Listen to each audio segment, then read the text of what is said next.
waxaa isoo taraya doodaha ku saabsan mustaqbalka amniga Soomaaliya iyadoo la sheegay in ciidamada midowga Afrika ee taageerada u jooga dalka ay u badan tahay inay soo gabagabeeyaan howlgalkooda dhamaadka sanadkan inkastoo qorshaha bixitaanku uu muddo socday haddana su'aasha ugu weyn ayaa maxaa isbedeli kara marka ciidamadaasi baxaan muddo ka badan 20 sano ciidamada midowga Afrika waxa ay door muhiim ah ka qaateen dagaalka lagula jiray al-shabaab ilaalinta xarumaha dawladda iyo taageerada ciidamada amniga Soomaaliya intii ay joogeen waxaa la qabtay deegaano badan waxaana la dhisay hay'adaha amniga dalka inkastoo ay weli jiraan caqabado waaweyn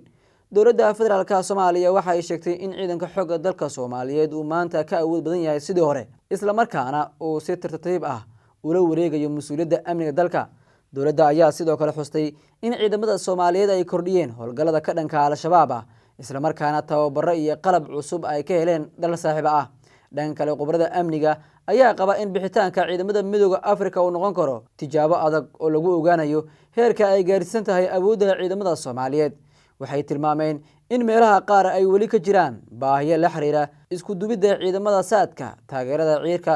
iyo awoodda lagu difaacayo deegaanada laga xoreeyay al-shabaab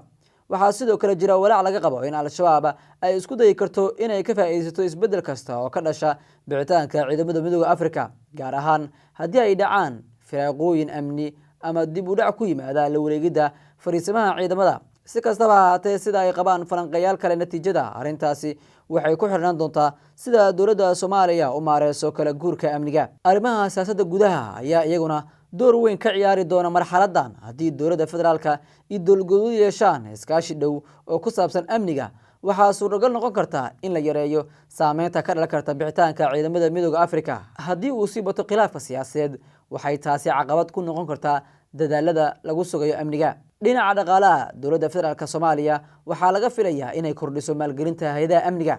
maadaama mas'uuliyadda amniga dalka ay si buuxda ugu wareegi karto ciidamada Soomaaliyeed taasoo u baahan doonta miisaaniyad tababar joogto ah qalab casri ah iyo daryeel la fidiyo ciidamada sidoo kale taageerada caalamiga ayaa sii ahaan doonta mid muhiim ah xitaa haddii ciidamada midowga Afrika ay baxaan dalalka iyo hay'adaha taageerada Soomaaliya ayaa laga yaabaa inay sii wadaan tababarka qalabaynta la talinta iyo taageerada dhinaca sirdoonka